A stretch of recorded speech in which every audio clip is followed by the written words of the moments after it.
大家好，歡迎收睇《中華了解多一點》。今日我哋會為大家介紹嘅係3次我願意為國中國原子彈女功臣黃成書。喺中國第一顆原子彈研製過程入邊，巾幗不讓鬚眉，有一位重要嘅女功臣，仍然為國家奉獻一生，但就唔係好多人知道佢嘅經歷。今集嘅主角就係黃成書。佢係一位傑出嘅核物理學家，喺佢嘅人生經歷之中，曾3次用上堅定嘅我願意，為祖國嘅科技發展作出咗巨大嘅貢獻。1912年，黃成書出生喺上海嘅小康家庭。佢細個已經對理科特別有興趣，數學成績幾乎次次都係考第一。18歲嗰年，黃成書憑住優異嘅成績考入咗燕京大學物理系，係當年班上邊唯一一個女仔，憑實力證明反駁咗女生唔適合讀理科嘅觀念。1939年，黃成書同另一位嘅物理學家張文裕結婚之後，佢知道美國密歇根大學係有一筆專門資助亞洲未婚女性留學嘅巴爾博獎學金。面對結咗婚嘅婦女唔可以申請嘅規定，黃成書就寫信抗議。佢喺信入邊係咁講：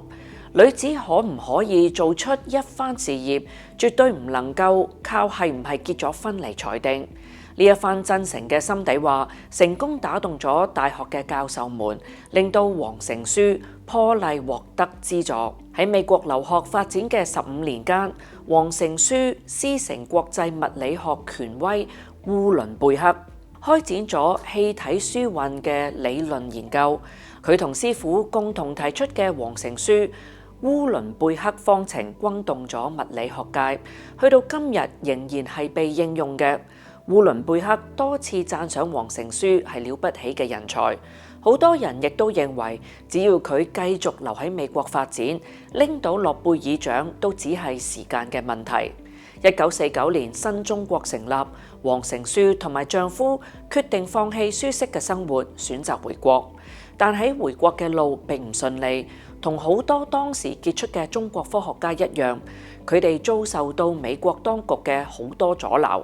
夫妻2人喺遭到監視同埋軟禁之下，黃成書唯有先將自己嘅書同埋研究筆記分成300幾個包裹，先寄翻去中國。直至到1956年，夫妻2人終於翻到祖國。當時黃成書喺日記入邊咁樣寫：喺離別咗15年嘅祖國國境上，第一次睇到5星紅旗喺空中飄揚，心裏講唔出嘅興奮。我要為國家做貢獻，國家需要乜嘢我就做乜嘢。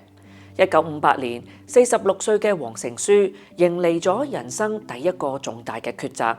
當時國家籌建熱核聚變研究室，呢個領域對當時嘅國家嚟講仍然係一片空白。面對呢一項艱難嘅任務，黃成書第一次講出咗我願意。佢表示呢一項工作冇人做過，邊個做都唔容易，但人哋嘅工作都已經上咗軌道，而佢只係啱啱返到去國家，由佢去做，對工作嘅影響係最細。1961年，更具挑戰嘅任務出現，國家急需要研製原子彈嘅核心燃料高濃縮鈾。呢一種嘅燃料係決定中國第一粒原子彈可唔可以成功嘅關鍵。當時負責制定原子能發展規劃，而且後嚟被稱為兩彈一星元勳嘅錢三強，話俾黃成書聽，呢一項嘅工作需要絕對保密，甚至要隱姓埋名。黃成書諗都冇諗，第2次講出咗我願意。由嗰一刻起，佢告別丈夫同埋個仔，隱姓埋名30年。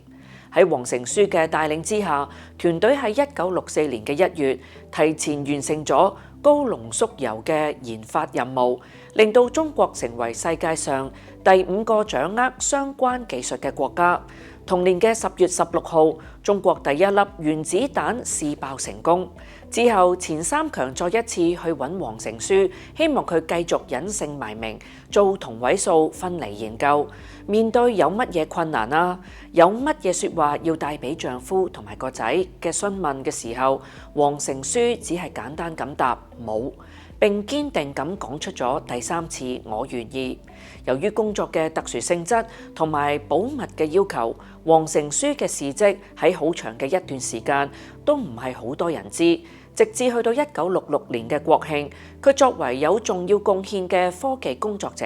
被邀請去到北京天安門城樓觀禮，先至首次受到公開表揚。1978年，66歲嘅黃成書離開國防科研一線之後，先至參加一啲學術會議。近年嚟，隨住相關檔案嘅解密同埋史料嘅整理，佢嘅事蹟先至逐漸被世人所知，並寫入教科書，鼓勵一位又一位嘅科研學子。黃成書一生淡泊名利，將畢生嘅精力都奉獻俾國家。1994年，81歲嘅黃成書離世之前，佢仲將畢生嘅積蓄捐俾希望工程，並將遺體捐出作為醫學嘅研究用途，再次展現出奉獻精神。黃成書一生之中用上3次我願意奉獻國家，雖然佢未必好似其他嘅科學家咁出名，但為國付出嘅心，黃成書並唔會比其他人細。